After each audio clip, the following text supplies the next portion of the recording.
Secretaria de Estado de Igualdade e Inclusão CI facilita a formação para membro FFDTL contra a violência baseada em gênero no assunto sensível a gênero.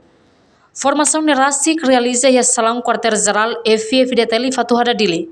Sexta-feira, Loren Tolnolo Resingida, Fulan Março, Tinang Rihungrua Ruanolo Resintolo. Representantes chefe Estado, Maior General FFDTL, Coronel de Infantaria, João da Costa Esteves, yang di diskurso hateten, Komando na Fatin solicita, baya secção gênero, horiak basic baya instituição relevante, para telefono fahematene, nebesira iha ba membro FFDTL. Também irá Komando solicita na Fatin, baya secção gênero, para horiak basic na Fatin, baya itania instituição relevante sira, para sira belefo, sirania kibit no matenek maita ode itabele desenvolve itane instituição idane.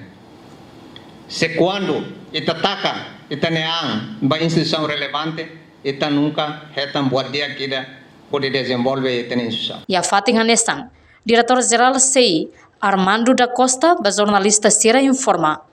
Formação ne ba formando Sira representa o componente na unidade rotu ia FFDTL. Liu e a área igualdade de gênero no inclusão niang, onde sama cabelo integra assunto gênero e instituição ne. A informação vai a representante membro será componente com a unidade roto e livre sobre a área igualdade de gênero inclusão, com o conceito básico de igualdade de gênero niang, lemos com a matéria será nessa violência baseada nós uma integração de gênero e missão FFDTL. Entretanto, formação refere halau durante Loron 5 representa formando o componente na unidade roto, não formando nebetur formação, hamotu knainsia. Reportagem Celeste Jesus, Domingos Samaral, Televisão Timor Pos. Janela informação by Emma Rotu.